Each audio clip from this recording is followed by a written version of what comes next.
Meu nome é Rose Miller, tenho 33 anos e, por quase toda a minha vida, fui apenas um adereço de ensaio para minha irmã, conveniente, esquecível, sempre em segundo plano. Pelo menos era assim que eu me via, até a noite em que tudo mudou. Foi na festa de noivado dela, uma daquelas celebrações grandiosas no Hotel Carlton, onde as paredes e as pessoas brilhavam igualmente. A sala estava cheia de rostos conhecidos, amigos, parentes, sócios de Marcos e até alguns vizinhos que mal falavam comigo, mas que, por algum motivo, garantiram assentos na primeira fila. Clara, minha irmã caçula e a noiva em questão, estava sob um lustre que era maior que meu apartamento. Ela fez um brinde com a taça, exibiu aquele sorriso de comercial de pasta de dente e pegou o microfone como se já tivesse vencido algo. Conheçam minha madrinha, ela disse, com a voz esbanjando doçura.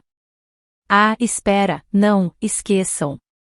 Ela fez um bico de brincadeira, examinou a sala até que seus olhos me encontraram. É feia demais para o título. Tive que encontrar alguém mais fotogênica. Risos. Altos e genuínos. Meus pais aplaudiram. A tia Grace levantou a taça de vinho. Mas eu não me encolhi. Apenas sorri. Então, me aproximei de Marcos e entreguei a ele uma pequena caixa branca, amarrada com uma fita prateada. Levantei minha taça e disse apenas duas coisas: ao amor, comecei, e a conseguir exatamente o que se merece. A música parou. No segundo que Marcos levou para desamarrar a fita, todo o calor dourado da sala se transformou em um silêncio frio. Ninguém mais estava rindo. Cresci numa casa de 3 quartos, o tipo de casa com venezianas brancas e um balanço na varanda que nunca parava de render. Por fora, parecia a imagem perfeita da felicidade suburbana. Mas por dentro, nossa família seguia um roteiro não escrito, e meu papel era sempre de figurante. Clara, 2 anos mais nova, chegou ao mundo exigindo o palco central, e nossos pais ficaram felizes em construí-lo para ela. Ela cintilava, e eles a poliam ainda mais. Enquanto isso, eu escutava, estudava, e guardava minhas emoções em pequenos e silenciosos esconderijos. Quando ela fazia piruetas para as visitas na sala, era eu quem servia a limonada. Quando ela ganhava um troféu de dança regional, era eu quem costurava os cristais no seu figurino na noite anterior. Existe uma diferença enorme entre ser amado discretamente e ser completamente ignorado. Só percebi isso na faculdade, quando minha colega de quarto me perguntou: seus pais alguma vez perguntam como você está? Eu parei, genuinamente sem saber o que responder. Com o tempo, Clara ficou mais ousada na forma como dominava os espaços, não apenas na família, mas na minha vida.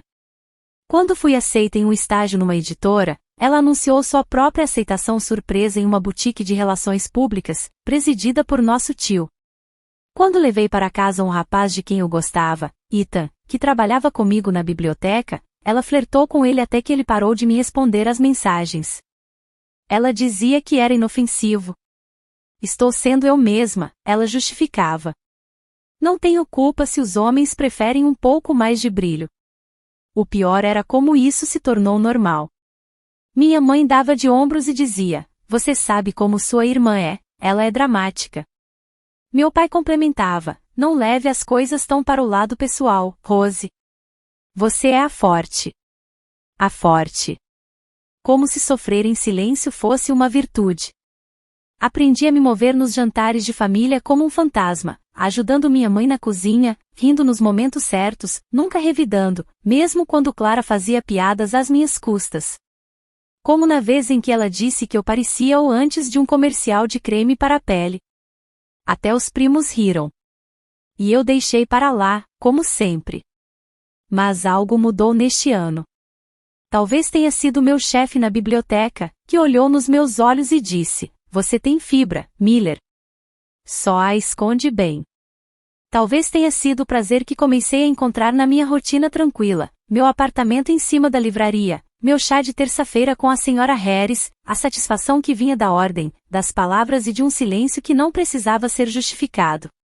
Ou talvez, apenas talvez, tenha sido a mensagem de texto que Clara me mandou 2 meses antes da festa de noivado: quer ajudar com a decoração? Você é boa com coisas chatas. Fiquei olhando para aquelas palavras por 10 minutos. E foi naquele exato momento que decidi que não deixaria mais que ela escrevesse o meu final. Tudo começou com minha mãe me ligando, em pânico, numa quinta-feira à noite. Rose, querida, preciso de sua ajuda, ela disse, já ofegante. Clara quer que a apresentação de slides do noivado seja perfeita, mas o computador não colabora. Você pode vir amanhã? Ela está contando comigo, e você sabe, sou péssima com tecnologia. Eu deveria ter dito não.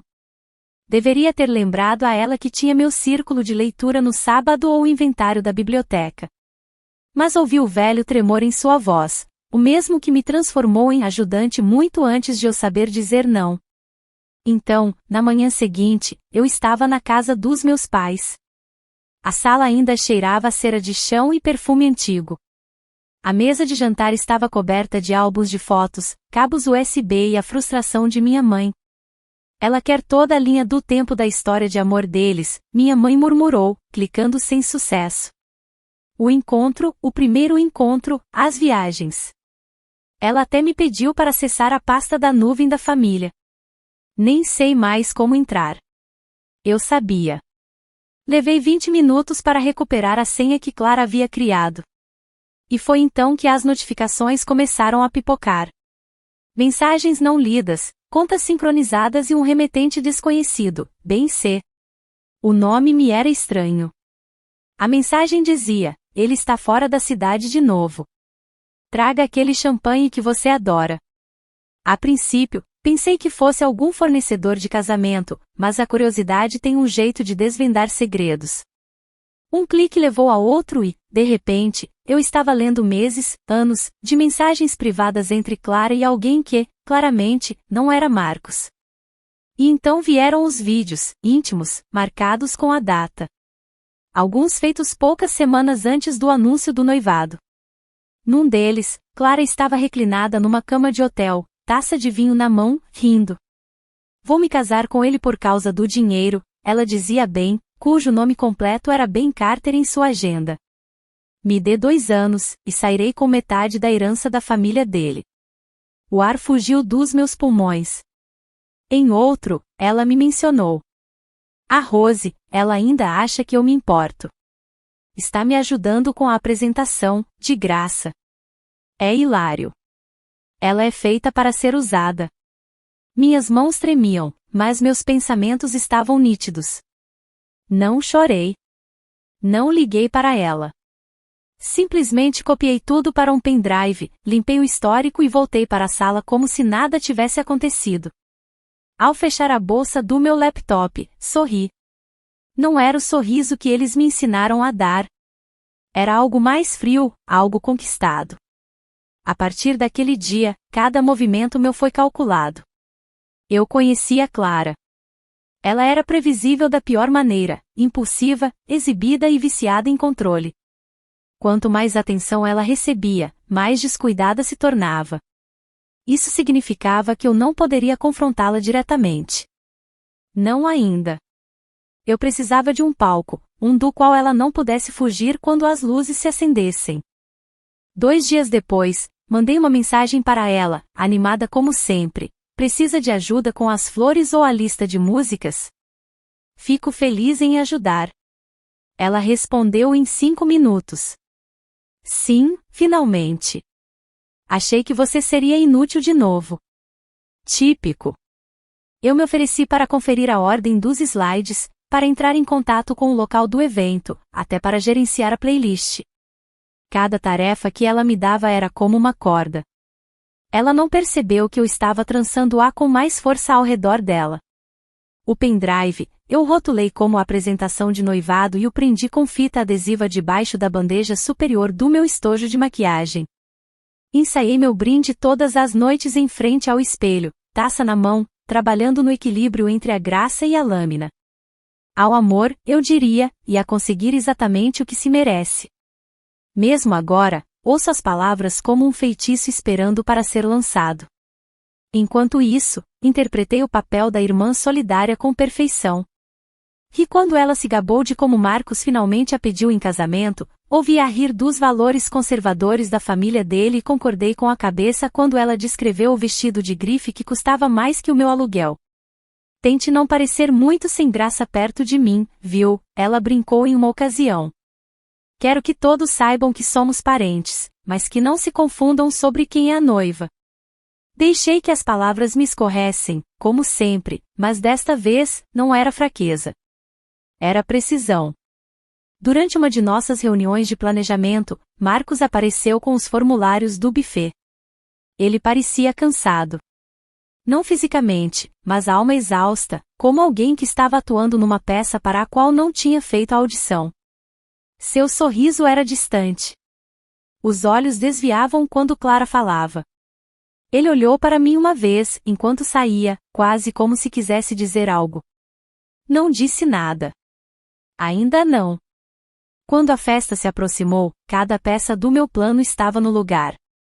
O projetor, a playlist, o champanhe e a verdade, esperando na minha bolsa como uma arma carregada que ninguém desconfiava que eu carregava. O salão do Carlton cheirava a rosas e esforço. Lustres de cristal espalhavam luz polida sobre pessoas polidas, e em algum lugar no meio de tudo, eu estava, invisível como sempre, mas calma. Não anestesiada, nem amarga, apenas firme, como alguém que sabia como a noite terminaria antes mesmo de começar. Cheguei cedo, como Clara havia exigido, usando um vestido azul marinho que ela uma vez descreveu como chique fúnebre. Era simples, sóbrio, esquecível, exatamente como ela gostava de me ver. A equipe do local zumbia como abelhas com fones de ouvido de platina. Clara chegou uma hora depois, uma visão de lantejoulas e autossatisfação. Ela não percebeu como os sorrisos dos funcionários se enrijeciam ao redor dela. Não notou como o queixo de Marcos se apertava toda vez que ela falava. Mas eu sim. Ela mal me cumprimentou antes de ordenar. Verifique se o projetor está funcionando e coloque a playlist. Não quero outro de seus problemas técnicos. Em seguida, deu um beijo no ar perto da minha bochecha e seguiu para encontrar alguém mais importante. Fui em direção à cabine de som. O técnico parecia confuso quando lhe entreguei um pendrive rotulado apresentação de noivado. Tudo sincronizado? Perguntei. Ele assentiu. Sim. Quer que eu passe depois do brinde? Exato. As pessoas começaram a chegar em ondas, a família de Marcos, em sedas discretas e ternos escuros, a nossa, em tecidos e vozes mais altas. Meus pais circulavam entre os grupos como políticos em um evento de arrecadação, dizendo a todos o quanto estavam orgulhosos, como as duas filhas se tornaram tão diferentes, mas igualmente especiais. Eu não falava muito. Observei tudo de um canto perto da torre de taças de champanhe. Vi se desenrolar exatamente como tinha imaginado. Clara pediu atenção batendo em sua taça com uma colher, aproveitou o momento e, sem aviso, o transformou em uma piada. Minha irmã Rose, ela disse. Algumas pessoas acharam que ela seria minha madrinha, mas, por favor, queremos que este álbum de fotos pareça bom, certo? O riso explodiu como uma onda. Até meu pai riu. Respirei fundo, devagar. Então, me aproximei, sorrindo. Eu trouxe um presente, falei, estendendo a pequena caixa branca para Marcos. Algo que acho que vocês dois deveriam ver. Ele piscou. A multidão se calou. O sorriso de Clara vacilou. Ao amor, eu disse, levantando minha taça. E a conseguir exatamente o que se merece. A sala ficou muda. A princípio, era apenas confusão. As pessoas presumiram que eu estava fazendo um gesto sentimental, algo fofo e desajeitado da irmã ignorada. Até Clara tentou disfarçar com uma risada que soou afiada demais. Ah, que atenciosa, ela disse, com a voz um pouco alta demais. É um par de brincos ou um poema, Marcos? Abra. Mas Marcos não se moveu de imediato. Ele virou a pequena caixa branca nas mãos, as sobrancelhas franzidas. Lentamente, ele puxou a fita e levantou a tampa. Lá dentro, o pendrive prateado brilhava como um bisturi, esperando para cortar a pele. Alguém no fundo murmurou, passe no projetor. Clara congelou. Marcos olhou para mim.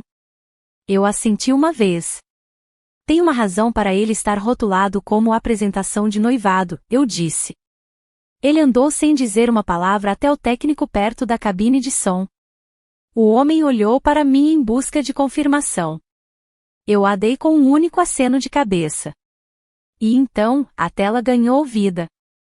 No começo, foi sutil. O rosto de Clara na tela, rindo.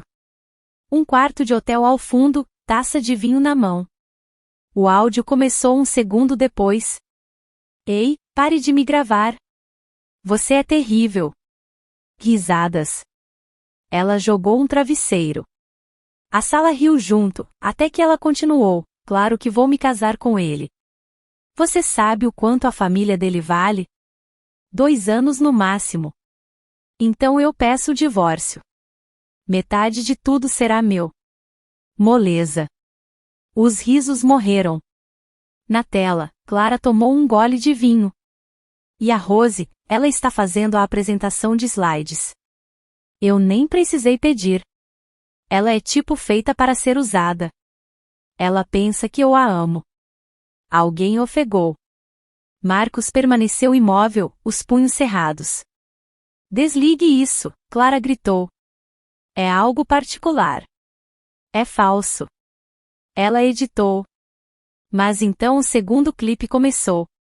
O mesmo quarto, a mesma data. Mas desta vez, com os dois, Clara e Ben, se beijando, rindo, tramando. Você acha que Marcos desconfia de algo? Clara desdenhou. Por favor. Ele está ocupado demais tentando impressionar o pai. O salão ficou silencioso. A única coisa que se ouvia era o ar-condicionado e o estilhaço de uma taça que alguém derrubou perto do bar. E naquele instante, eu entendi algo simples e avassalador: eu não era mais a piada. Clara era. E ela sabia disso.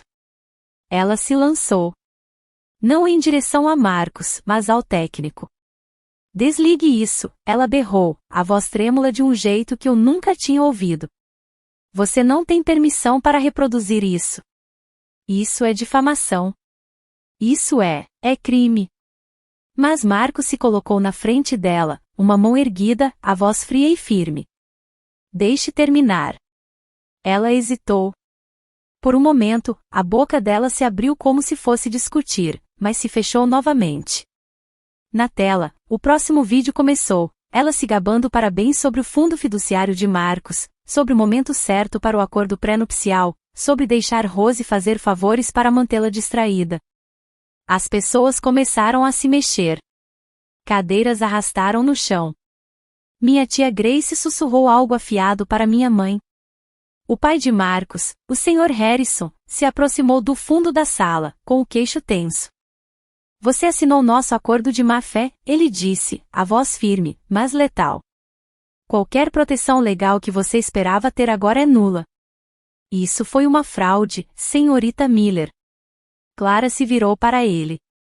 O senhor não pode falar assim comigo. O senhor não sabe o que ela fez. A Rose armou tudo isso. Ela tem inveja. Sempre teve inveja. Marcos estendeu a mão para a dela, não para segurá-la, mas para pegar o anel. Ela resistiu a princípio, mas ele não soltou.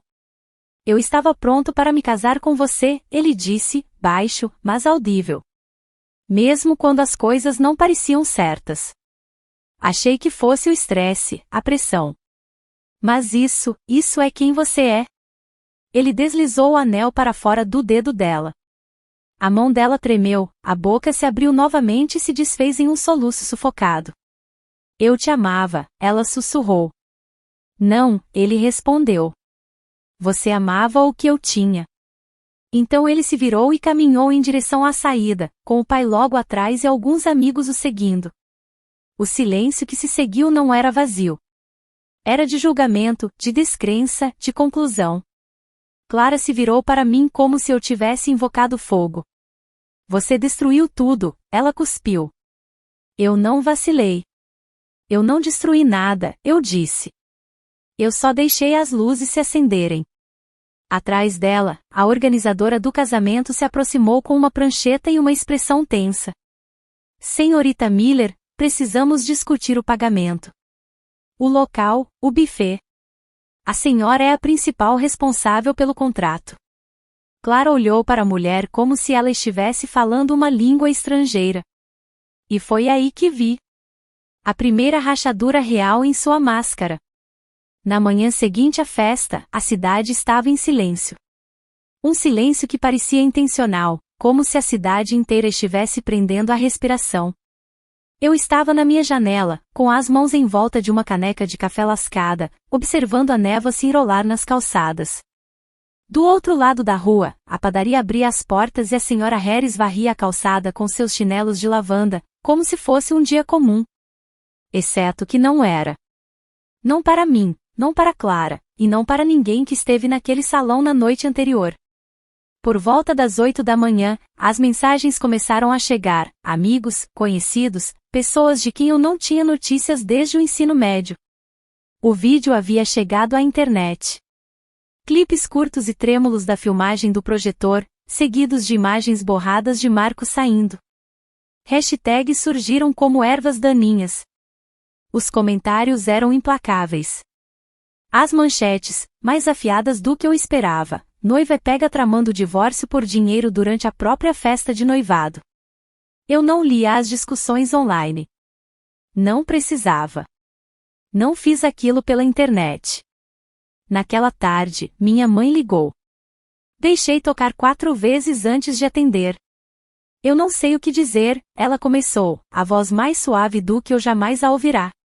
Então, talvez não diga nada, respondi. Apenas ouça. E ela ouviu. Ouviu tudo. Quando terminei, houve uma longa pausa do outro lado da linha. Então, baixinho, ela disse, nós falhamos com você. Não disse que ela estava certa. Não disse que estava errada. Algumas feridas não se fecham com um único pedido de desculpas. Mas eu apreciei que, pela primeira vez, ela não tentou reescrever a história. Clara não ligou, mas alguém me contou que ela havia saído da cidade, que seu emprego a colocou em licença não remunerada, e que a família Harrison estava considerando uma ação judicial. Não senti triunfo, apenas uma sensação de dever cumprido. Não se tratava de vê-la cair. Era sobre sair de debaixo de sua sombra. Por anos, eu pensei que ser quieta significava ser boa. Que me encolher tornava as coisas mais fáceis para todo mundo. Que talvez, se eu continuasse a dar mais, um dia eu seria o suficiente. Mas naquela noite, na frente de todos que costumavam rir com ela, eu finalmente parei de esperar que alguém me deixasse falar. Eu falei, e o mundo mudou. Ainda moro em cima da mesma padaria.